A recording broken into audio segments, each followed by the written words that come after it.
우리가 자랑스러운 마음으로 행복해하며 이들을 바라볼 때 방탄소년단과 그 모든 스태프들은 보이지 않는 편견과 차별의 벽과 치열하게 싸우고 있었던 것입니다.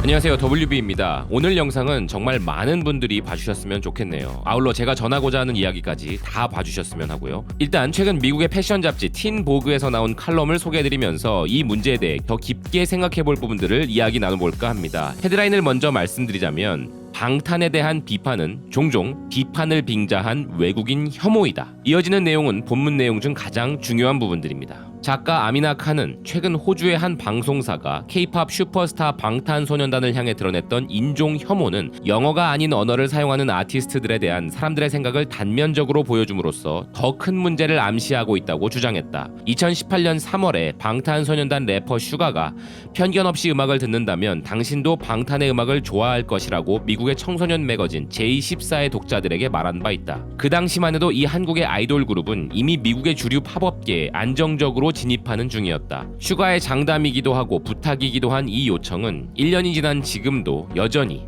전 세계에서 가장 인기 있는 밴드 중에 하나인 방탄소년단을 인종 혐오적으로 언급하길 고집하는 서구 세계로부터 거절당하고 있다. 그러나 당신이 방탄소년단의 팬이 아닐지라도 여전히 그들을 서구 중심적인 사고방식이나 관점으로 해석하지 않고 그들에 대해 이야기하는 것은 가능하다.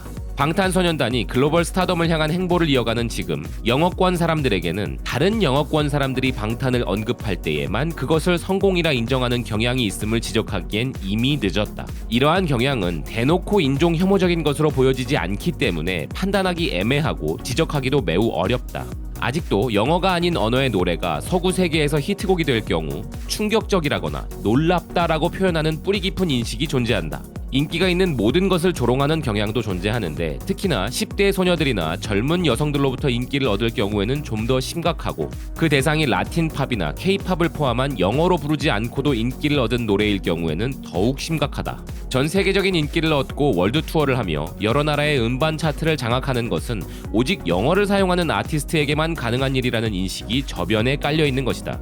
캐나다 출신인 숀 멘데즈나 저스틴 비버가 영어를 사용하지 않는 나라들에서도 엄청난 인기를 얻고 언론과 대중들에게 진정한 아티스트로서 받아들여지는 것에 대해 왜라는 질문을 하는 사람은 존재하지 않는다. 이 팝스타들은 매력적이고 그들의 노래는 완성도가 높다. 그리고 그들의 외국 팬들이 보여주는 엄청난 열정을 보면 팝음악에는 언어를 초월하는 능력이 있다는 것을 알 수 있다. 이 둘 모두가 스페인어권 가수들과의 콜라보를 통해 스페인어권 대중들을 포용할 수 있었던 것은 우연이 아닐 것이다. 숀 멘데즈는 카밀라 카베요와 세뇨리따로, 저스틴 비버는 루이스 폰시, 데디 양키와 데스파시토로 콜라보를 한 바 있다. 방탄소년단 혹은 블랙핑크, NCT 127, 트와이스와 같은 다른 K-팝 그룹들이 동일한 기록을 냈을 때나 한국어를 사용하지 않는 나라에서 성공을 거뒀을 경우 이것은 조롱이라는 느낌조차 없이 초자연적 현상이라고 불려진다. 1919년 상반기에만 해도 방탄소년단은 그래미 시상식의 후보이자 시상자로 참석했고 빌보드 차트 1위에 오른 앨범을 발표했으며 두 번째 플래티넘 싱글을 기록했을 뿐 아니라 두 번의 웸블리 스타디움 매진 공연을 포함한 월드 투어를 마쳤다. 방탄의 7 멤버들은 심지어 그래미 시상식 투표권을 가진 레코딩 아카데미의 멤버로도 추대되었다. 2017년에 방탄이 톱 소셜 아티스트 상을 받을 당시 그들은 팬들로부터 3억 표를 얻어 숀 멘데즈, 저스틴 비버, 아리아나 그란데 그리고 셀레나 고메즈를 제쳤다. 그럼에도 불구하고 이런 위협들이 소셜 미디어 상에서는 이런 아시안 새끼들 혹은 아시아의 원디렉션이라는 인종 혐오적인 발언들로 쓰레기 같은 취급을 당하고 있다. 2017년 빌보드 시상식에서 방탄소년단이 저스틴 비버의 6년 연속 수상 기록을 멈추게 하고 톱 소셜 아티스트 상을 수상한 후에도 트위터에는 방탄소년단이 듣보잡이라느니 그 상 하나 받는다고 미국이 갑자기 K-팝을 들어주는 일은 없을 것이라는 트윗들로 가득 찼다. 전혀 놀라운 일이 아니다. 심지어 미국의 아티스트들은 한국의 시상식에 참여하지 않기 때문에 물론 사실이 아니다. 지니뮤직 어워드에 참석한 찰리 푸스가 그 예이다. 한국의 아티스트들은 빌보드 시상식에 초대조차 받아서는 안 된다고 주장하는 이도 있었다. 한편 미국의 비평가들은 여전히 이 아티스트들이 왜 이렇게 인기가 있는지에 대해 변함없이 혼란스러워하며 이것은 그들의 음악 때문이 아니라 이들의 외모와 팬들의 미성숙함 때문일 것이라는 뉘앙스를 내비치고 있다.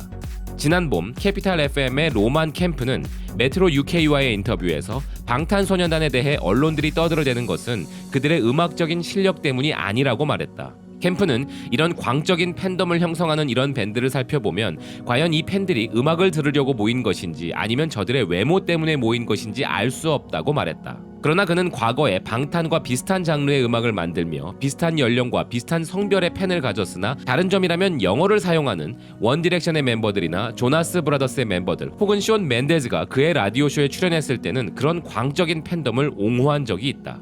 우리가 한국어나 일본어 혹은 스페인어로 노래한 팝음악에 대해 이야기할 때 직접적으로나 간접적으로 인종차별적 발언을 하는 것은 고쳐져야 한다. 유고 오브 옴니버스에서 2018년에 실시한 설문에 의하면 미국인들 중 50%가 그들이 이해하지 못하는 언어로 부른 노래를 듣고 즐길 수 있다고 말했다. 4월에는 백인 아빠가 자신의 17살짜리 딸과 함께 작은 시를 커버하여 인터넷에서 화제가 된 적이 있고 2019년 아이돌 댄스 챌린지에는 수많은 사람들이 가족 단위로 참여하기도 했다. 이 글로벌 아티스트들에게 더 이상 팬들은 부족하지 않고 한국어를 사용하지 않는 사람들의 인식도 달라지고 있지만 인기 있는 모든 것을 싫어하는 부류의 사람들로부터의 조롱은 이어지고 있다. 그러나 영어를 사용하지 않는 아티스트들을 제외시키는 것은 우리에게 전혀 득이 될 것이 없다. 팝음악 역시 다른 그 어떤 것들과 마찬가지로 더욱 넓은 세상과 경쟁하며 더욱 다양한 사람들과 더욱 다양한 시선들을 받아들여야 발전할 수 있다. 당신이 이해할 수 없는 것을 단지 이해가 안 간다는 이유만으로 계속 무시하고 그것과 익숙해지기 위한 노력을 하지 않는다면 당신은 영원히 그 문제를 풀 수가 없게 된다. 그렇다. 방탄소년단은 한국어로 노래한다. 그리고 그들은 엄청난 훈련을 받은 가수들, 래퍼들, 댄서들, 그리고 작곡가들이며 프로듀서들이다. 방탄소년단의 멤버들은 한국인이라는 것, 그들이 어린 팬들을 가지고 있다는 것을 떠나 앞서 말한 저 이유들 때문에 이들은 진짜 아티스트들인 것이다. 이제 영어로 노래하는 성공적인 팝 아티스트들과 그들을 동일 선상에 놓고 평가하기를 거부하는 것은 그들을 향한 의도적인 무시라고밖에 말할 수 없다. 다행스럽게도 음악은 언어의 장벽을 뛰어넘게 해주는 인간의 아주 보편적인 경험 중의 하나이다. 당신도 이 말에 동의한다면 당신은 아직도 방탄소년단이 이미 당신이 막을 수 없는 불가항력이 되었다는 것조차 인식하지 못하고 있는 것이다. 그들이 다른 이들을 대하는 태도를 보라. 어쩌면 당신도 그들에게 많은 것을 배울 수 있을 것이다. 지난달 라이브 스트리밍을 통해 제이홉은 솔직하게도 자신이 영어를 더 잘했다면 인터뷰를 하거나 미국의 다른 아티스트들과 소통할 때 얼마나 더 재미있을지 생각하게 된다고 말했다. 그러나 그는 그를 지켜보던 550만 명의 팬들에게 한국어로 말했다. 하지만 생각해보면 제가 영어를 못해도 다른 이들과 소통할 수 있습니다. 진심은 언제나 통하니까요. 어떤 상황에서도요. 내용 어떠셨습니까? 저는 이 칼럼을 읽고 여러 가지 복잡한 감정들이 느껴졌습니다. 그 감정들 중에 가장 큰 부분은 우리는 방탄소년단이 한국인에게 주는 자부심 외에 그들의 더 중요한 역할과 가치를 정확히 보고 있는가 였습니다.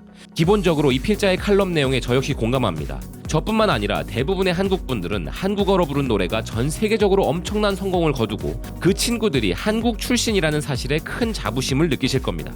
그러나 이 시선을 일부 서구권 비평가나 아직도 외국인 혐오에 갇혀있는 몰상식한 인간들의 기준에서 본다면 방탄의 등장이 그들에게 준 충격은 이루 말할 수가 없는 것일 것입니다. 인기 많은 스타라거나 대단하다라거나 하는 것이 아니라 정말 충격적이고 놀라운 것일 뿐인 것이죠. 감히 영어로 노래 안 하는 외국인 따위가 빌보드 본상을 받고 전 세계 스타디움을 매진시키고 하는 것이 말입니다. 자, 중요한 것은 애초에 이런 현상을 받아들일 마음도 없고 이것을 아무것도 아닌 한때의 유행이라고만 생각하고 싶은 외국인 혐오자들은 분명히 존재한다는 것입니다. 그리고 그런 가운데 이렇게 방탄소년단을 위시한 서구권에서 큰 활약 중인 많은 K-팝 가수들은 우리가 생각하는 것 그 이상으로 혐오와 차별의 대상으로서 생겨날 수밖에 없는 핸디캡을 돌파해 나가면서 새로운 길을 개척하고 있는 것입니다. 제가 드리는 말씀에 가슴에 손을 얹고 생각해 보시길 바랍니다. 여러분들은 손흥민 선수가 경기 중에 인종차별을 받을 때 분노하셨던 것만큼이나 방탄소년단이 걷고 있는 이 길에도 혐오와 차별이 가득하다는 것을 인식하시고 분노하셨습니까? 저부터 고백하자면 방탄소년단이 자랑스러웠기 때문에 방탄소년단을 이야기하는 채널을 나의 첫 유튜브 채널로 운영해보겠다까지는 생각이 다다랐으나 이런 생각까지는 하지 못했었습니다. 솔직히 말씀드려서요. 뒤늦게나마 깨달은 바가 크기에 바이스톰의 최근 콘텐츠들에서 여러분들에게 반복적으로 계속 말씀드리고 있는 키워드가 바로 벽입니다. 그 시작은 남준이가 웸블리에서 감동에 겨워 멘트로 벽을 언급했던 부분이 바로 그 시작이었는데요. 처음에 저는 그것을 단순한 감동적인 멘트라고만 여겼지만 한 번 더 생각해보니 그런 것만은 아니었습니다. 그들이 얼마나 힘들었을까 하는 생각에 마음이 아려왔습니다. 그리고 우리가 크게 인식하지 못할 수도 있는 벽과 맞부딪혀 싸우고 있는 이 어린 친구들에게 존경심도 생겼으며 그 벽에 대한 내용을 알리고자 노력했습니다. 이들이 이 벽을 깨부수고 혹은 뛰어넘어서 이룩해내고 있는 이 수많은 역사적인 일들이 저는 더 높게 평가받아야 한다고 생각하고 그래서 계속 강조해 나가고 있습니다. 우리가 자랑스러운 마음으로 행복해하며 이들을 바라볼 때 방탄소년단과 그 모든 스태프들은 보이지 않는 편견과 차별의 벽과 치열하게 싸우고 있었던 것입니다. 그들은 한마디로 음악이라는 무기로 거대한 혐오와 싸우고 있는 전사들인 것이죠. 그러므로 단순히 음악 산업에 있어서 우리보다 앞서 있는 서구권 국가들에서 그들이 인기가 많으니까 그것이 자랑스럽고 그것이 우리에게 행복을 주고 있다는 평가, 그것 이상으로 그들은 우리에게 더 많은 사랑과 지지를 받아야 합니다. 방탄소년단이 노벨상을 받을 수 있다라는 바이스톰의 주관적인 주장이 담긴 영상을 최근에 보여드렸었습니다. 혹시 방탄소년단이 노벨상감이라고 이야기했던 저희 영상에 동의할 수 없거나 기분이 나쁘셨습니까? 너무 성급한 이야기라고 의견을 주신 분들 당연히 존중합니다. 그렇지만 현재 인류가 겪고 있는 문제들을 보면 세상의 전쟁을 막아내는 대단한 업적이나 반전 메시지만이 평화를 가져오는 것은 아니라고 생각합니다. 평화의 반대말이 전쟁일 수도 있겠지만 인류의 번영과 평화를 위협하는 것들 중에는 차별과 혐오도 존재한다고 생각합니다. 그리고 대부분의 전쟁들은 여기서 출발하는 경우가 많은 것도 사실입니다. 눈에 보이지 않는 혐오와 차별의 벽, 그 벽을 무너뜨리는 상징적인 존재로서 방탄은 한국인으로서의 가치를 뛰어넘어 국제적인 상징으로서 바로 이 역할을 해내고 있는 것입니다. 그게 방탄소년단의 자의던 타의던 상관없이 현상적으로 증명되고 있으니까요. 방탄소년단이 노벨상을 받지 못할 수도 있을 겁니다. 네, 제 주장이 허황된 것일 수도 있을 겁니다. 그렇지만 우리는 기억해야 할 것입니다. 다른 이들은 몰라도 방탄소년단을 아끼고 사랑하는 팬들인 우리라면 반드시 기억해야 합니다. 방탄소년단은 대중음악인으로서의 가치를 뛰어넘어 우리가 제대로 인식하지도 못하고 있었던 혐오와 차별에 맞서서 우리 대신 투쟁 중이었다는 사실을 말입니다. 방탄소년단의 이야기를 전하는 채널로서 더욱 자부심을 느끼며 바이스톰 채널을 운영해야겠습니다. 시청해주셔서 감사합니다.